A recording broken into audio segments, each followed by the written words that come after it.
Hi, welcome back. Today we're going to be discussing two of the major Japanese brands possibly coming together. This has been all over the news, but in a way, this is also really old news.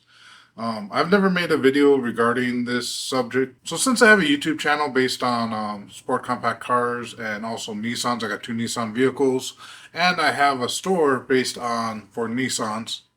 I'm kind of obligated to make this video at this point. And I'm going to share my thoughts on what could potentially happen, why I think they may be doing this, and things like that. So stick around. Let me know in the comments what you think's going to happen. If it already happened, well, I don't know. This is why I don't like doing videos that are new stuff, because no one's going to watch this video a week from now when whatever happens, happens. So with Honda and Nissan, of course, there's a bunch of rumors and stuff spread all over the internet regarding them possibly merging together, maybe creating an alliance, things like that. Creating alliances with car manufacturers is nothing new. You see it all the time. For example, an alliance would be Toyota and BMW. Look at what they made. Nissan is not new to alliances either. Their alliance has been with Renault, or Renault, whatever, however you're supposed to say it. They've been with them since the early 2000s, and that's probably one of their issues is because of them and these CVT trends. More on that later. At this point, the relationship between Nissan and Renault has mostly ended. Renault doesn't have very much stake in Nissan anymore. They do have some, and there's not a whole lot of collaboration going back and forth between the two. At this point, Nissan is not making the sales that they need to make to be successful in the long term. And in fact, at this rate, they're saying that they're going to have like 12 to 15 months to live at their current rate. So they need to do something quick, and they need to do something that will keep them alive. So how did Nissan get this way? And there's a lot of factors into it. I think one of the huge factors is going to be the reputation of the brand. And that reputation of the brand got killed by the CVT trends. So I really wish and hope that Nissan just gets rid of the CVT trends. Even if what they're making now is good and is reliable, the fact that the reputation has been tainted with CVT trends, I wish they just got rid of them. As far as Nissan making like cool cars and stuff like that, they've been pretty consistent with making cool and unique vehicles. So how could this potential merger affect that? And it could affect it in two different directions. I don't know which way it could possibly go. I think Nissan kind of lost its grounding of where it stands in the auto market. So the way I see Nissan has kind of marketed itself is towards the people that don't have as much money. They don't necessarily have the credit. And so they made a cheaper vehicle that was almost as good as what Honda was putting out. That was their entire baseline. So like the Ultima was just a cheaper version of the Honda Accord. It was almost as reliable, almost as nice, but wasn't quite 100% there. But it was quite a bit cheaper. Same thing with the Sentra. It was almost as reliable, almost as nice, but it was cheaper. Quite a bit cheaper. Look at the early 2000s SCR Spec V, what I have in my background there, which you can't see it. That was the fastest car you could get for under 20 grand. It was probably the fastest car you get under like 23 grand. And those cars were $17,000 new. So it had itself a place in the market. And that's what I think Nissan kind of needs to gear towards, is having cheap, affordable vehicles, but that are still have some kind of value to them. As of right now, the prices have gone up so much that it's not really that much cheaper to buy a Nissan than it is to buy a Honda or Toyota. And that's what I think Nissan is struggling with. Instead of buying a new Sentra, I can go get a new Corolla for about $500 more, and that has a reputation of being reliable and does not have the crappy CVT trends. So can Nissan fix itself without any kind of partnership? And I think they're a little late to the game on that. I think at this point, they might actually need a partner to help build their reputation back up. And the problem is once they build their reputation back up, it doesn't mean the sales are going to automatically increase right away. They need time to be able to prove themselves. So they need some kind of partnership, alliance, or a merger with a more known, reliable company. So, what's the difference between an alliance and a merger? And that's something I think you kind of want to know how this could all potentially play out. An alliance is basically an agreement between two companies to work together to help each other out.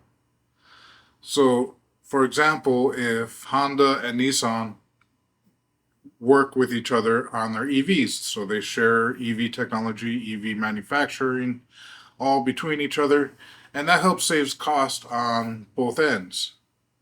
Another way is there's monetary, where one company will give so many shares to another company to be able to have some sort of control over their products.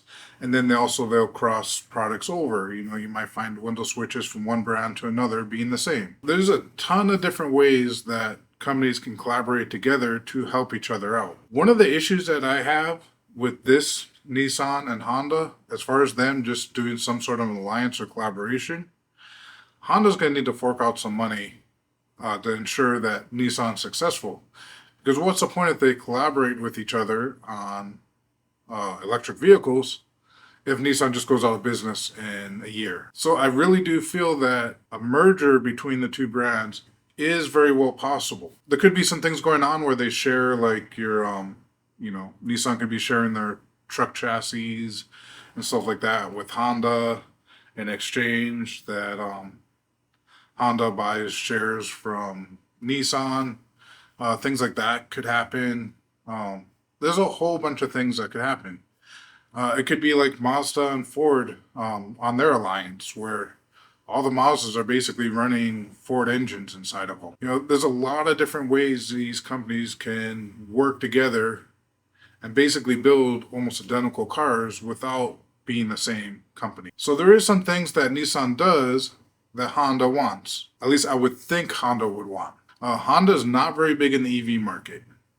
Nissan's been doing EVs for a lot longer, so there's a lot there that Honda could take and be able to work on, creating some cool EVs. Nissan also is in the truck market. Honda, they have the Ridgeline, but that's a unibody truck. They don't have any body on frame vehicles.